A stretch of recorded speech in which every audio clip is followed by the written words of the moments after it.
Brett Sanders, Anderson County Councilman for District 4. Today we had actually two meetings. The first meeting today, January the 5th, we actually had a ceremony to swear in our council members. We had a new council member elected, Mr. John Wright Jr. for District 1.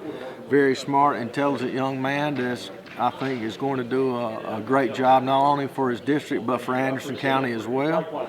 And then after that we adjourned and went on and started the regular council meeting, which was a very short agenda. We actually voted our elections on our chairman and vice chairman. Our chairman was elected Chairman Tommy Dunn once again, who does a great job of taking and keeping control of the meetings and keeps things expedited and worked out in a way that makes it a little more efficient. I was blessed to be elected Anderson County Council Vice Chairman once again. I look forward to working with my other council members as I did in the past 2 years, just working through what needs to be done, addressing and actually hopefully being able to take off or take some of the burden off some of our other council members. We had no third, second, or first readings today.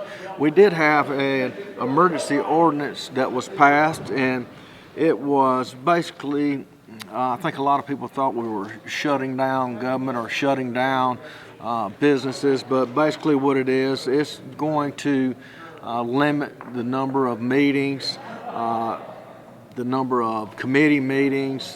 What we're seeing is a spike in the COVID cases right now, and we're passed this ordinance to help protect not only the citizens of Anderson County, but to protect the employees of Anderson County. And it is no way. We'll still have our council meetings. It'll be business as normal there. We're not shutting down the government, but we are taking some special precautions to keep everyone protected. We also today had a RFP, which was a request for a proposal on the Anderson County Fair.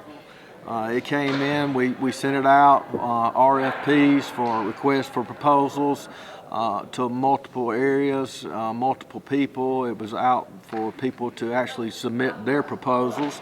The family that has done the fair in the past for Anderson County has done a tremendous job. Basically has submitted a proposal that would be a $50,000 increase for Anderson County. Also, they'll be working out the details, and we've actually just voted to allow our attorney and our administrator to sit down and work out the details on the water and employees' times and other things as well. Once that gets ironed out, it will come either before the Civic Center committee or it'll come back before council for us to vote upon. The next thing we had was a report from the Public Safety Committee. I'm not on that committee, but I actually got to fill in for Craig Wooten, who's no longer with us, has moved on to bigger and better things, hopefully.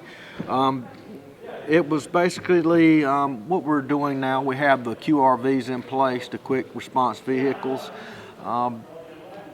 Once we started this, which we're hearing good things, and I think it's going to actually benefit and increase the safety and quality of care that the people in Anderson County have. But once we started with older vehicles that were basically used up, that were going to be auctioned off, and we put them in place to do the QRVs, which is it's not an ambulance, but it does have a paramedic, and they can respond quicker than an ambulance and to assess the needs of the victim or patients.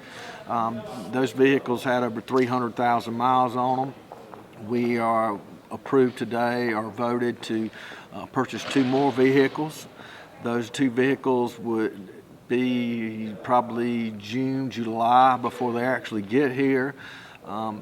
With the savings, not only, it's an outlay for the county, but the savings that we are able to accumulate by running QRVs will more than offset the cost of the vehicles. But it's like starting a business. You know, you have your initial outlay, and then you've got to create the revenue source coming in, and that's basically what we've done today. And they also voted to bring another full-time employee on, which will cut out some of the part-time and the overtime that we're having to pay part-time help, and it'll basically offset, and we'll have another full-time employee.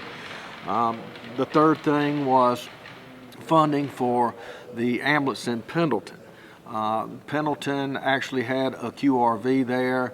QRVs are funded at a way less rate than an actual ambulance, but due to the growth in the Pendleton area, along with serving I-85, particular areas or parts of I-85, their funding was, they're running a 12-hour ambulance, and they were doing it for $7,500 and per month.